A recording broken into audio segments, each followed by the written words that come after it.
Heavy rains poured on our area, causing flooding for several towns. We will have the latest from Arcadia. Plus, Winona police are following up on leads to the recent robbery of a Winona McDonald's. Thank you for joining us. I'm Peter Schoeneman. Mother Nature is causing flooding across southeastern Minnesota. Some cities received 13 inches of rain overnight. News 24's Brent Dornfeld is in the studio with us with more information. Brent? That's right, Peter. Many people know that we received a lot of rain in the area over the last 5 days. Because of all of the rainstorms we've had, those little rivers and creeks are swollen, and it's created a lot of problems for people in the area. Residents were allowed to return to their evacuated homes for the first time on Friday afternoon since Wednesday, with a foot of rain falling in between.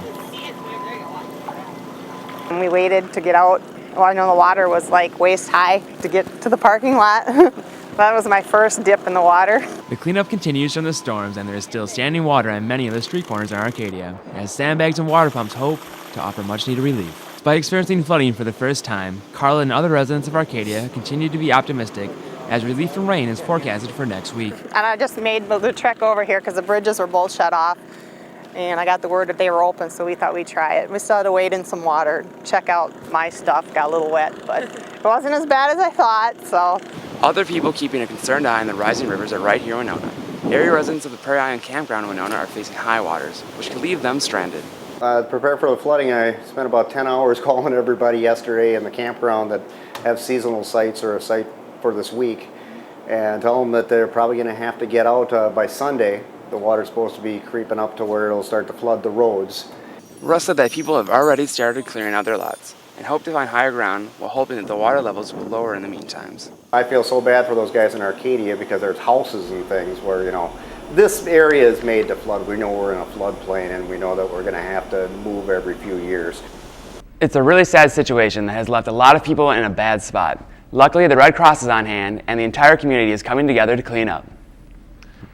Thank you, Brent. Winona police are fielding dozens of calls from the public on this month's robbery of McDonald's. Winona police say they've gotten between 20 and 30 tip calls since two men held up the McDonald's on the west end of Winona. They say two men, dressed in all black, held two employees at gunpoint. One of the suspects had a hammer. Winona Deputy Chief of Police Tom Williams said the employees were forced into the store and later into the cooler. From a law enforcement standpoint, it can happen anytime, anywhere, and we have to be ready to respond to it, and we also have to be at the top of our game to investigate it. The two suspects were described only as black males. Police say they're not sure if the two men are locals or were just passing through town. If you have any information on the robbery, please call 507-457-6492. An intersection in Winona may soon be a little bit safer. A traffic light will be installed in the intersection of Franklin Street and Sarnia by the end of 2011. This intersection is part of Highway 43. Drivers turning off of Franklin Street have a difficult time getting on Sarnia, and pedestrians also have a hard time crossing the intersection safely. Director of Public Works Keith Nelson says the change will help pedestrians and drivers alike. It's important for the traffic flow, primarily for the vehicles trying to get on and off of Franklin safely. It'll make it a safer and more efficient intersection. A new light will cost $200,000, half of which is going to be paid for by the state. Family and friends and Winona State faculty gathered to remember the life of WSU freshman Jasper Youngren. Jasper passed away after a tragic fall from the bluffs while hiking in Fountain City. The accident happened the second week of classes. Those who attended the memorial say Youngren's zest for life, commitment to family and friends, and magnetic personality is what made him such a good friend. He would do anything for anybody. I mean, a total stranger. And I think that in this type of situation, I think that he'd want people to remember the good times. I think something like this where his friends are gathering and remembering him in a happy, kind of upbeat way, I think is how he would want to be remembered. WSU students are looking at putting a memorial bench on campus to remember Youngren. His hometown was Cloquet, Minnesota. A 24-hour event is held in Winona to remember our local heroes. Different organizations from the community came out to show support for our local veterans at Veterans Memorial Park. News 24's Jordan Freisel has a closer look at this event. When the clock struck midnight on November 11th, people around Winona came to show their respects. People from all walks of life came to Veterans Memorial Park to honor those who have served our country.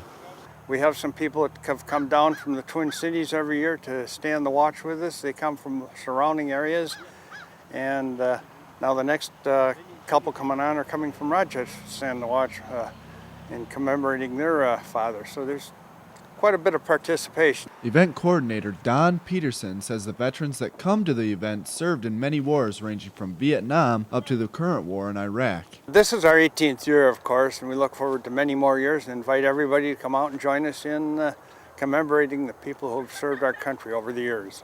The veterans that stand watch today are pleased with how more people come to the park showing appreciation for the local heroes each year.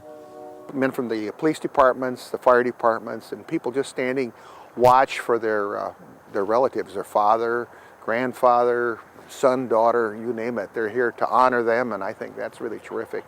So I've been real happy with what we've had here.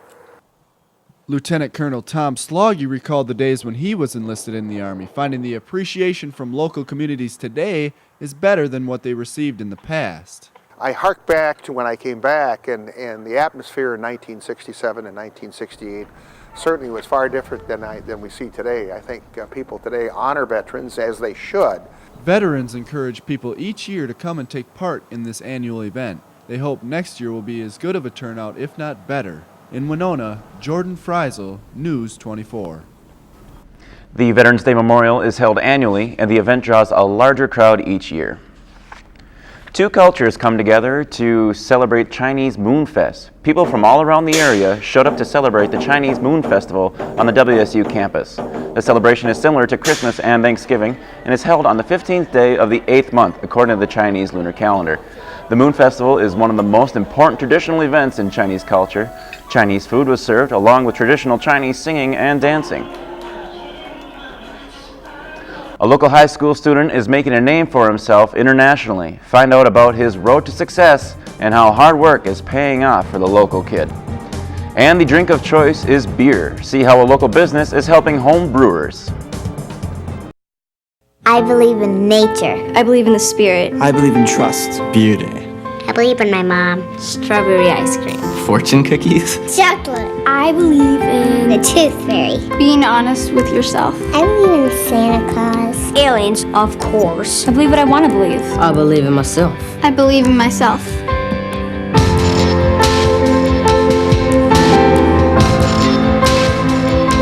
I believe in peace.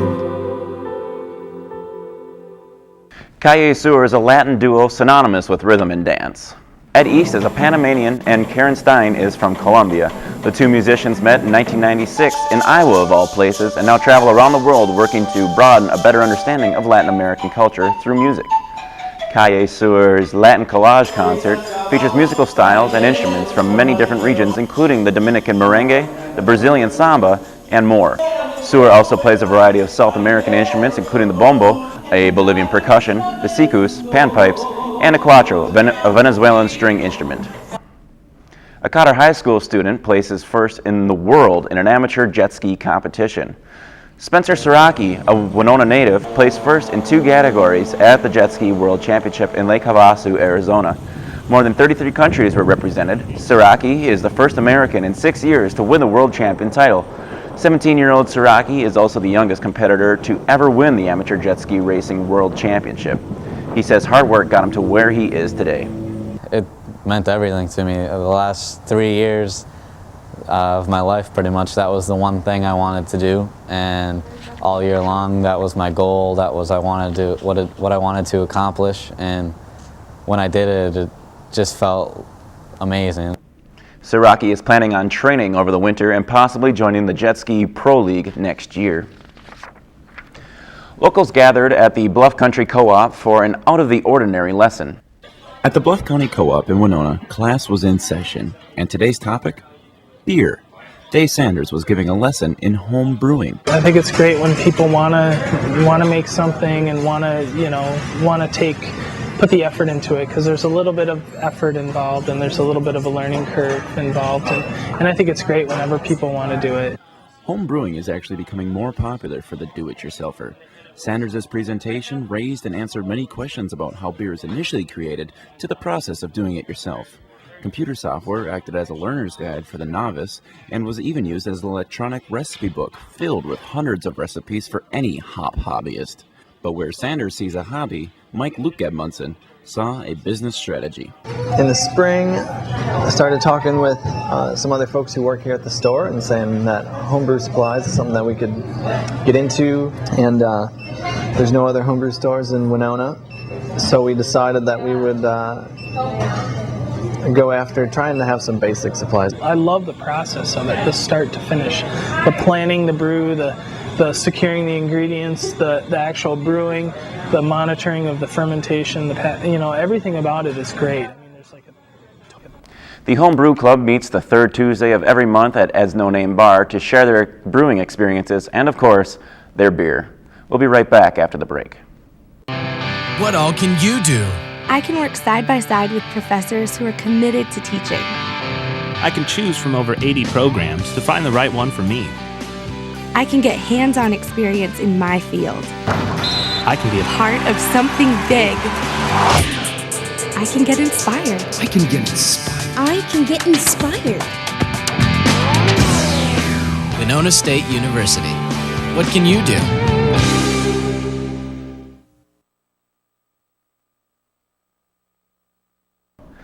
WSU enrollment remains high. On stands this week in the Winonan, reporter Brendan Moore takes a look into where the enrollment numbers are compared to previous years. Plus, WSU student athletes are raising money to fund clean water wells to be dug in Africa. Reporter Allie Carlson shows us how these students are making a difference. And reporter Molly Barrett shows us how students are using rap to showcase the works of Shakespeare. That's going to do it for us. On behalf of myself and News 24, have a great day.